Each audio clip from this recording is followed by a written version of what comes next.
Cette année est une année un petit peu intermédiaire qui se situe entre deux programmes. C'est-à-dire qu'on a eu d'abord en 3 premières années où nous avons exploré l'aile ouest du bâtiment résidentiel, donc du riche propriétaire. Et nous allons commencer un autre programme de 3 ans. Nous espérons le commencer donc à partir de l'année prochaine, qui sera plutôt sur les bâtiments d'exploitation, c'est-à-dire finalement ce qui faisait fonctionner cette ferme pour l'élevage, l'agriculture, la céréaliculture, etc., etc.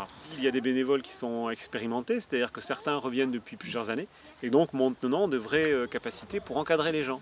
C'est-à-dire qu'effectivement, ils peuvent donner des conseils, ils peuvent participer à l'encadrement. Donc ça, c'est une bonne chose. D'abord, c'est formateur pour eux, hein, effectivement, pour les bénévoles. Et puis pour nous, c'est utile aussi, puisque ça permet une meilleure efficacité au niveau de la fouille.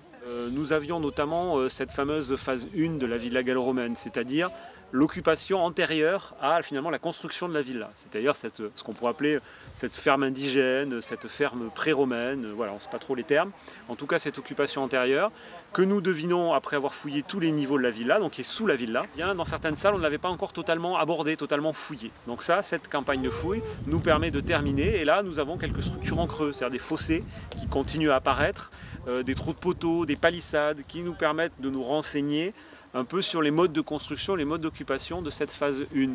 Cette phase 1, nous la connaissons très mal. Pourquoi? Puisque, effectivement, par-dessus, elle a été totalement détruite lors de la construction de la villa et du bâtiment résidentiel. Donc, nous l'appréhendons assez difficilement. Il y a une force et une faiblesse sur ce site archéologique en termes de valorisation. La faiblesse, c'est que c'est en cours de fouille, et la force, c'est que c'est en cours de fouille.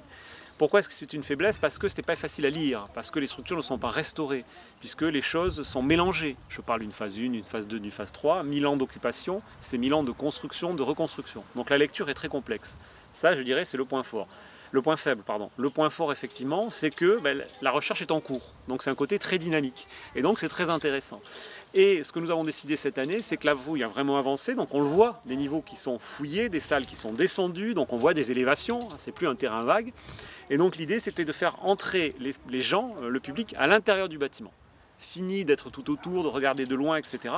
Et cette idée est une idée forte et une idée très intéressante. Donc non seulement je suis pour, évidemment, puisque j'ai participé avec la médiatrice Perle Le Simple, avec effectivement la communauté de communes, à l'élaboration de ce projet de médiation. Je suis pleinement associé et c'est un peu le moteur de la fouille aussi, hein. Voilà, c'est un peu l'origine de cette fouille, c'est une sorte d'hydre à deux têtes avec une activité scientifique et une activité de médiation. Donc elle marche véritablement de pair et c'est ce qui fait la force et l'intérêt de ce site.